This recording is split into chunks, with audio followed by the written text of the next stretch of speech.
جی وعلیکم السلام ورحمۃ اللہ وبرکاتہ. میں نے فون کیا ہے، ابھی پوچھا ہے تو وہ بتا رہے تھے کہ فدیہ جو ہے اس وقت 200 روپیہ بن رہا ہے، یعنی کہ ایک روزے کا. تو 200 روپے کے حساب سے تو خالی گندم ہے نا. تو ادھر تو کیونکہ افطاری کرائی جاتی ہے تو افطاری میں گندم تو صرف نہیں دی جاتی، ان کو کھانا پکا کے دیا جاتا ہے یا روٹی کھلائی جاتی ہے. تو اس لیے 200 کو پھر جنا آپ ذرا تھوڑا سا زیادہ کر لیں. 200 کے حساب سے تو بنے گا، یعنی 30 روزوں کا 2 × 6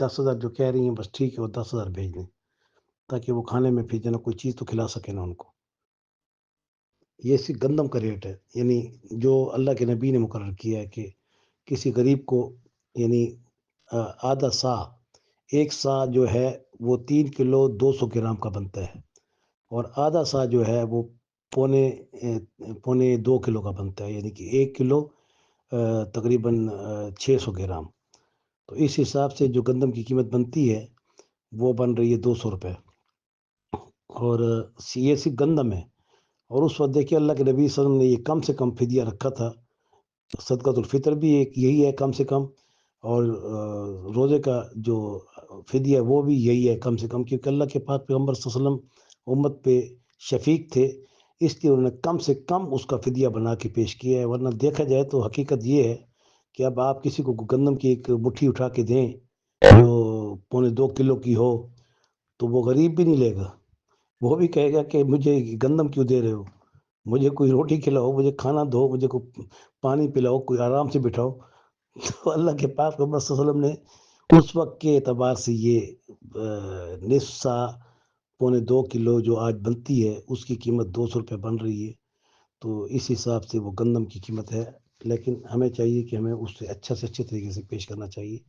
ورنہ حضور نبی کریم صلی اللہ علیہ وسلم نے نصف سا جیسے گندم کا بتایا ہے تو کھجور کا 1 سا بتایا ہے.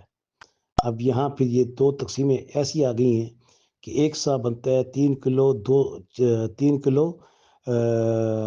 تقریباً بن جائیں گے 5 6، ہاں 3 کلو 600 گرام، 3 کلو 200 گرام. تو 3 کلو 200 گرام کی جو قیمت بنتی ہے، یعنی کہ آپ خود بتائیں کہ کھجور اگر کوئی نکالے گا تو وہ 1 سا دے گا جو 3 کلو 200 گرام بنتی ہے. اور ایک عام سی کھجور جو ہوتی ہے جو جس کو ہم کہہ سکتے ہیں بصری، تو وہ کھجور تقریباً جو ہے 3 کلو کم سے کم نہ ہو 400 روپے کلو ہے یا 500 روپے کلو ہے. تو 5 × 3 = 15 اور 1600 سمجھ لو. تو 1600 روپیہ وہ ایک روزے کا بھی بن رہا ہے، اور ایک جگہ ایک روزے کا فدیہ جو ہے 200 روپیہ بن رہا ہے. تو اب اتنا فرق کیوں ہے؟ تو یہ فرق اللہ تعالیٰ کے پاک پیغمبر صلی اللہ علیہ وسلم نے امیر و غریب کے اعتبار سے کیا ہے. اس لیے ہمارے اکابر علماء کرام یہ کہتے ہیں کہ جس شخص کی استطاعت جتنی ہے وہ اتنی ہی استطاعت کے مطابق وہ فدیہ دے. یہ کوئی پیٹ قیمت نہیں ہے کہ ہم اس کو مقرر کر دیں. یہ بہت زبردست ایک تحقیق ہے علماء اور فقہا کی کہ یہ پیٹ جو فدیہ ہم بنا دیتے ہیں نا 200 روپے کا کہ 200 روپے دو، یہ بالکل غلط ہے. میرے نزدیک بالکل غلط ہے، اور اکابر فقہا علماء کے نزدیک بھی یہ اس کو بالکل غلط قرار دیا گیا ہے. کیونکہ اللہ کے پاک پیغمبر صلی اللہ علیہ وسلم نے کھجور پر بھی فدیہ دیا ہے، اور اس کی جو وزن ہے وہ 1 سا مقرر کی ہے. اور 1 سا کی جو وزن ہے ہمارے کلوں کے اعتبار سے وہ 3 کلو 200 گرام ہے. اور اگر ہم اس کو گندم کے اعتبار سے کریں تو حضور نے اس کا نصف سا مقرر کیا ہے. تو پھر کھجور کے مقابلے میں جو گندم ہے یہ نصف سا کے حساب سے اگر دیکھا جائے تو یہ بنتی ہے 1 کلو 600 گرام. تو اس کی قیمت کل 200 روپے بنتی ہے. تو اب اتنا فرق تو نہیں ہو سکتا نا، اتنا فرق تو ہو ہی نہیں سکتا. تو پھر کیا جواب دیا جائے گا؟ تو اس کا جواب یہ ہے کہ حضور نبی کریم صلی اللہ علیہ وسلم نے اس وقت کے اعتبار سے جو غنی لوگ ہوتے تھے ان کو کھجور پر فدیہ نکالنے کا حکم کرتے تھے جو مہنگی ہوتی تھی، کشمش پر نکالنے کا حکم کرتے تھے جو اس سے زیادہ امیر ہوتے تھے، اور اسی طرح جو ہے تل پر نکالنے کا حکم کرتے تھے جو اس سے زیادہ مہنگا ہوتا تھا. اور پھر جو غریب آتے تھے تو ان کو فرماتے تھے کہ آپ گندم پہ نکالیں. حتیٰ کہ بعد ایسے بھی صاحب آتے تھے کہ جو